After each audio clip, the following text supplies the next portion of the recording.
Kami dari kelompok 4 ingin mempresentasikan tentang materi muamalah.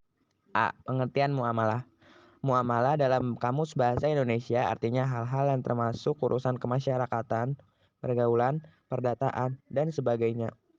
Sementara dalam fikih Islam berarti tukar-menukar barang atau sesuatu yang memberi manfaat dengan cara yang ditempuh seperti jual beli, sewa menyewa, upah mengupah, pinjam meminjam, urusan bercocok tanam, bersertifikat, dan usaha lainnya.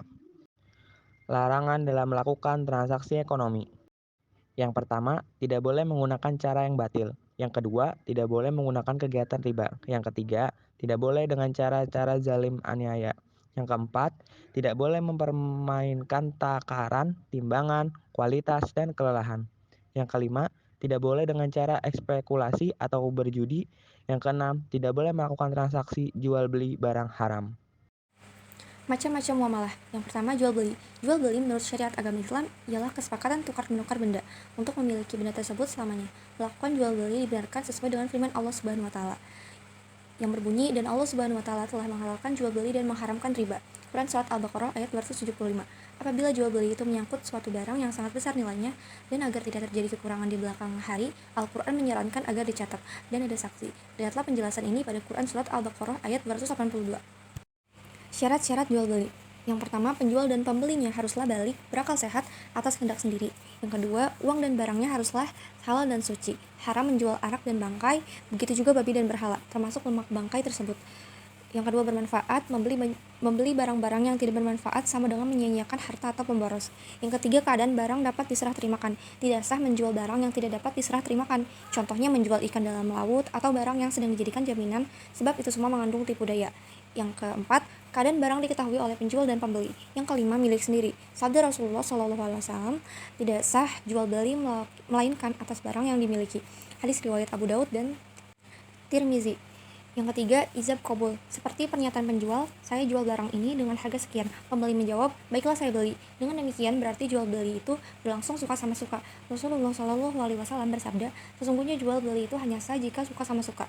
Hadis riwayat Ibnu Hibban. B. Qiyar. Apa sih qiyar itu? Kita simak bareng-bareng yuk. 1. Pengertian qiyar. Qiyar adalah bebas memutuskan antara meneruskan jual beli atau membatalkannya. Islam memperbolehkan melakukan qiyar karena jual beli haruslah berdasarkan suka sama suka, tanpa adanya unsur paksaan sedikit pun. Penjual berhak mempertahankan harga barang dagangannya. Sebaliknya, pembeli berhak menawar atas dasar kualitas barang yang diyakininya. Rasulullah SAW bersabda, penjual dan pembeli tetap dalam qiyar selama keduanya belum berpisah. Apabila keduanya berlaku benar dan suka menerangkan keadaan atau barangnya, maka jual belinya akan memberkahi keduanya. Apabila keduanya menyembunyikannya, keadaan sesungguhnya serta berlaku dusta, maka dihapus keberkahan jual belinya. Hadis 2. Macam-macam qiyar. Yang pertama ada qiyar majelis, adalah selama penjual dan pembeli masih berada di tempat berlangsungnya transaksi atau tawar-menawar, keduanya berhak memutuskan, meneruskan, atau membatalkan jual beli. Rasulullah SAW bersabda, dua orang yang berjual beli boleh memilih akan meneruskan atau tidak selama keduanya belum berpisah. Hadis riwayat Bukhari dan Muslim. Yang kedua ada qiyar syarat, adalah qiyar yang dijadikan syarat dalam jual beli. Misalnya penjual mengatakan, saya jual barang ini dengan harga sekian dengan syarat qiyar 3 hari. Maksudnya, penjual memberi batas waktu kepada pembeli untuk memutuskan jadi tidaknya pembelian tersebut dalam waktu 3 hari. Apabila pembeli mengiyakan, status barang tersebut sementara waktu atau dalam masa qiyar tidak ada pemiliknya. Artinya, si penjual tidak berhak menawarkan kepada orang lain lagi. Namun, jika akhirnya pembeli memutuskan tidak jadi, barang tersebut C. Riba. Apa sih riba itu? Simak bareng-bareng yuk. Pengertian riba. Riba adalah bunga uang atau nilai lebih atas penukaran barang. Hal ini sering terjadi dalam pertukaran bahan makanan, perak, emas, dan pinjam-meminjam. Riba apapun bentuknya dalam syariat Islam hukumnya haram. Sanksi hukumnya juga sangat berat. Diterangkan dalam hadis yang direwayatkan bahwa Rasulullah mengutuk orang yang mengambil riba, orang yang mewakilkan, orang yang mencatat, dan orang yang menyaksikannya. Hadis riwayat Muslim.